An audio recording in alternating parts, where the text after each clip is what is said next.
Welcome to today's analysis. In this video, we'll dive into how pre-market support and resistance levels influenced post-market price movements for the Nifty expiry the 23rd of January 23,300 call and put options.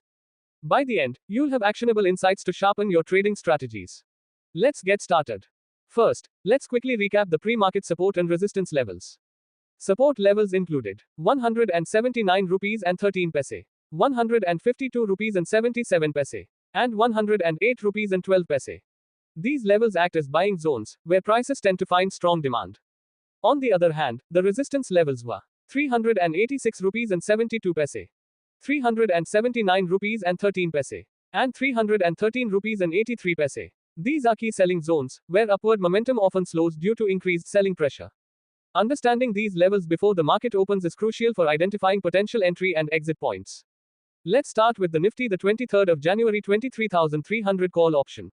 Here's what happened during the session. The price dropped sharply to 132 rupees and 15 paise, breaking through the 179 rupees and 13 paise support level. This indicates strong selling pressure dominated the market. However, the price found support near 108 rupees and 12 paise, where buying interest emerged. This rebound confirms 108 rupees and 12 paise is a very strong support zone for the day. Now, it's important to note that resistance levels, such as 386 rupees and 72 paise or 313 rupees and 83 paise, were not tested, as the selling pressure kept the price well below these levels.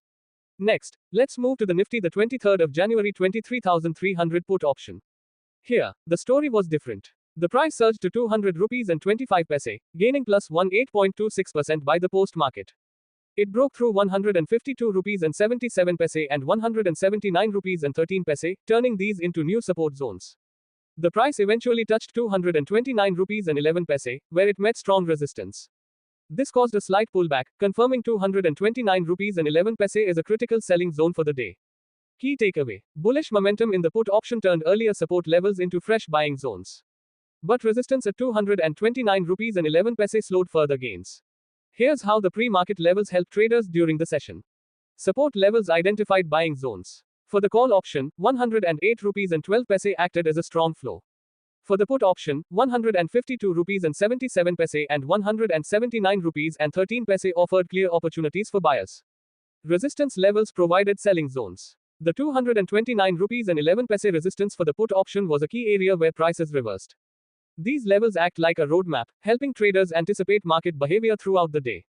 Looking ahead to the next trading session, here are my key insights.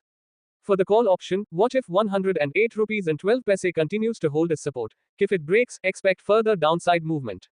For the put option, keep an eye on 229 rupees and 11 paise. A breakout above this resistance could signal more upside potential. In conclusion, pre-market support and resistance levels are powerful tools for identifying potential price movements. Combine them with price action strategies to make better trading decisions. If you found this analysis helpful, don't forget to like this video, subscribe to the channel, and let me know your thoughts or questions in the comments below. Thank you for watching, and I'll see you in the next video.